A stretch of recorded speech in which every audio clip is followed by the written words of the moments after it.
అందరికీ నమస్కారం. ఇవాళ మనతో పాటు ప్రముఖ ఆధ్యాత్మికవేత్త ఆస్ట్రోన్యూమరాలజిస్ట్ శ్రీమతి జయప్రద గారు ఉన్నారు. మేడంతో మాట్లాడదాం. మేడం నమస్కారం. మేడం నమస్తే అమ్మా. శ్రీమాత్రి నమః.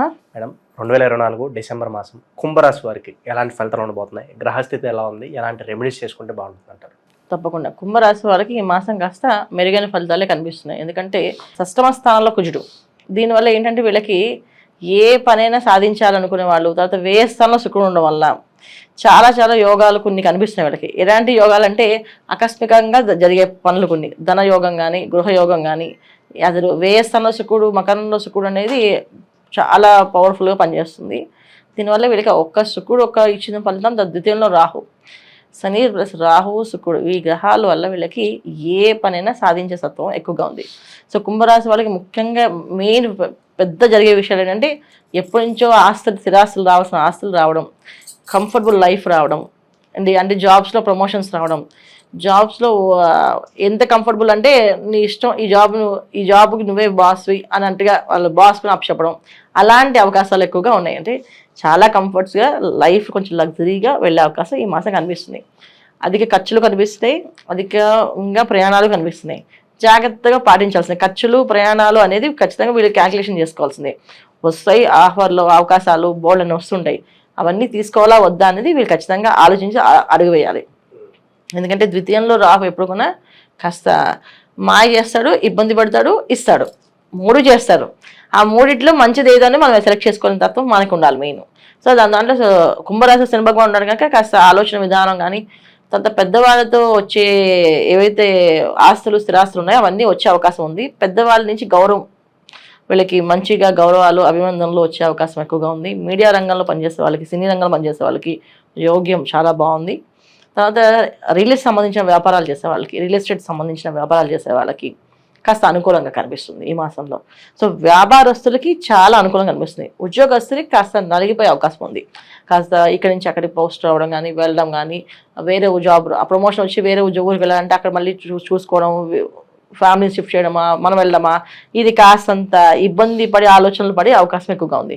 ఎందుకంటే ఇక్కడ వృశ్చిక రాశిలో రవి బుధులు, అది పెద్ద గొప్పగా వీళ్ళకి మైండ్ని ఆలోచనల్ని తిప్పేస్తూ ఉంటుందండి. కరెక్ట్గా పర్ఫెక్ట్గా ఆలోచించాం, నేను నిర్ణయం తీసుకోగలను, వెళ్ళగలను అనే స్థితి నుంచి పక్క తీసుకెళ్తుంది. కరెక్టో కాదో అని 10 సార్లు ఆలోచించే విధానాన్ని తీసుకొస్తుంటుంది. ఈ కన్ఫ్యూజ్ అనేది పడుతుంది. అలాంటి కన్ఫ్యూజ్ ఏం పడకుండా క్లారిటీగా అనుకున్నట్టు చేసుకుని వెళ్తే పని అయిపోతుంది. వీళ్ళు సొంత నిర్ణయాలు తీసుకొని వీళ్ళు వెళ్తే అన్నీ అనుకూలంగా ఉంటాయి. పక్క వాళ్ళ మాటలు విన్నారా ఇబ్బంది పడతారు ఈ మాసంలో. అంటే మామూలుగా అయితే పక్క వాళ్ళ మాటలు వినడం మంచిది, కానీ ఈ మాసంలో ఏంటంటే పక్క వాళ్ళ మాటలు ఈ మాటలు వినడం వల్ల కాస్తంత కన్ఫ్యూజ్ అయిపోతుంటారు, చేయాలా వద్దా అనేదానికి. అదే మీరు సొంతంగా మేము చేయగలం, స్ట్రాంగ్గా ఉన్నాం, చేసుకోవచ్చు. కాకపోతే కాస్త 6వ స్థానంలో శుక్రుడు ఉండడం వల్ల కాస్తంత అనారోగ్య సమస్య అయితే ఉంది. వెన్ను సంబంధించిన ఇబ్బందులు, బ్యాక్ పెయిన్స్, లెగ్స్ పెయిన్స్, తర్వాత అరికాళ్ళలో మంటలు, చేతుల్లో కాస్త మంటల్లాగా రావడం, ర్యాషెస్ రావడం, స్కిన్ ఎలర్జీస్ రావడం, ఇవన్నీ కాస్త అనారోగ్య సమస్యలు తీసుకొచ్చే అవకాశం ఉంది. ఎంత కంఫర్ట్గా అనిపించినా కూడా మనకి వేసి కూడుకునేప్పుడు ఏంటంటే ఖర్చులు పెడతాడు, సుఖాన్ని ఇస్తాడు. అది ఖర్చు అవ్వచ్చు, సుఖమే అవ్వచ్చు, అది ఏ విధమైన ఖర్చులని పట్టిస్తుంటాడు. అలాంటి జరిగిపోయి ఉన్నాయి. శుభకార్యాలకు వెళ్ళడము, శుభకార్యాల్లో పాల్గొనడము, తర్వాత శుభకార్యాల్లో అన్ని పనులు చేయడము, అన్ని అనుకూలంగా ఉండడము, కాస్తంత అక్కడ కూడా చిన్న గొడవలు జరిగితే అవమానాలు పడ్డము, ఇవన్నీ కూడా ఉన్నాయి. ఎందుకంటే ఇక్కడ రవి 16వ తారీఖు వరకు దశమ స్థానం నుంచి ఎప్పుడైతే లాభస్థానంలో పడతారో అప్పటి నుంచి ఇంకొంచెం ఇబ్బందులు కొంచెం గట్టిగా ఉంటాయి. అంతవరకు పర్లేదు, కాస్తంత ఇబ్బందులు కొంచెం గట్టిగా ఉన్నాయి కనుక జాగ్రత్తగా ఉండడం, సొంత నిర్ణయాల మీద వీళ్ళు అనుకున్నది చేయడం, ఏదైతే అనుకుంటారు పూర్వం వీళ్ళు, అంటే వీళ్ళు ఎప్పుడైనా ఏదైనా ఒక నిర్ణయం తీసుకుంటే ఫస్ట్ ఆ నిర్ణయానికి కట్టుబడి ఉంటారు. అలా ఉండడమే, ఆ నిర్ణయం మార్చుకోకూడదు. వాళ్ళు చెప్పారు వీళ్ళు చెప్పారు మారిస్తే మాత్రం ఇబ్బంది పడతారు.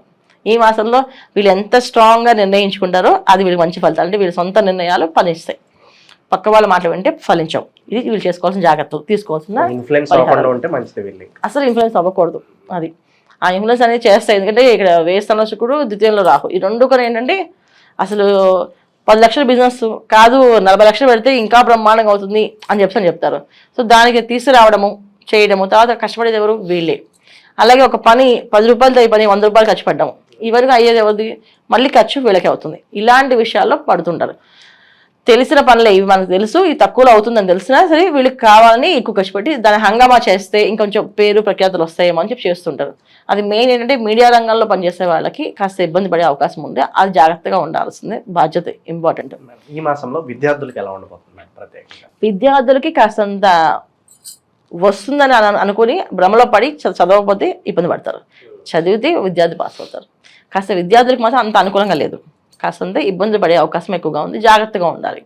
తర్వాత మెయిన్ సంతానంతో కాస్తంత ఇబ్బందులు ఉన్నాయి, సంతానం విషయం జాగ్రత్తగా పాటించవలసిన అవసరం ఉంది.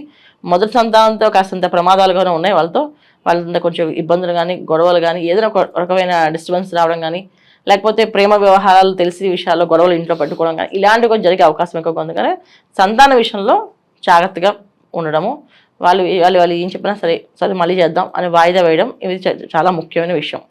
కుంభరాశి వాళ్ళు ఈ మాసం అంతా ఏంటంటే ఏ విషయమైనా వాళ్ళ సొంత నిర్ణయం పనికి వస్తుంది. వాళ్ళు ఏదైతే మొదటి నిర్ణయించుకుంటారో ఆ నిర్ణయం బాగా పనిచేస్తుంది. ఆ తర్వాత వాళ్ళు చెప్పారు వీళ్ళు చెప్పారు మార్చారో ఆ నిర్ణయాలు పక్కకి వెళ్ళిపోతాయి, పక్కదారులకు వెళ్తాయి. ఇది జాగ్రత్తగా పాటించాల్సిన అవసరం ఉంది. చతుర్థ స్థానంలో గురువు వక్రించి ఉండడం వల్ల వీళ్ళకి ఒక రకమైన శుభ ఫలితాలు వస్తాయి. అయితే ఏంటంటే శుభ ఫలితాలు ఉన్నప్పటికీ కూడా, శుభగ్రహాలు ఉన్నప్పటికీ కూడా ఇక్కడ ఎక్కువ పాపగ్రహాల ఫలితాలు ఎక్కువ పనిచేస్తాయి. ఎందుకంటే శని రాహు ఈ రెండు కాంబినేషన్స్ వల్ల వీళ్ళకి ఎక్కువగా ఏ పని చేసినా రాంగ్ డైరెక్షన్స్కి వెళ్తాయి, రైట్ డైరెక్షన్స్కి వెళ్ళవు. కానీ రైటే వెళ్తున్నాం అనుకుని రాంగ్ వెళ్ళే అవకాశం ఎక్కువగా ఉంది. అంటే చేసే పని కరెక్టే అనుకొని లోన్స్ తీసుకోవడం కానీ, ఈ మెయిన్ ఏంటంటే లోన్స్ మాత్రం జోలికి వెళ్ళకూడదు. వీళ్ళు ఈ లోన్స్ జోలికి వెళ్తే మాత్రం అది తీరనప్పుగా అది తరతరాలు తీర్చాల్సిన అవసరం ఉంది. లోన్ విషయంలో మాత్రం అప్పు చేయకుండా ఉండడం ఈ మాసం వీళ్ళకి ముఖ్యమైన అవసరం.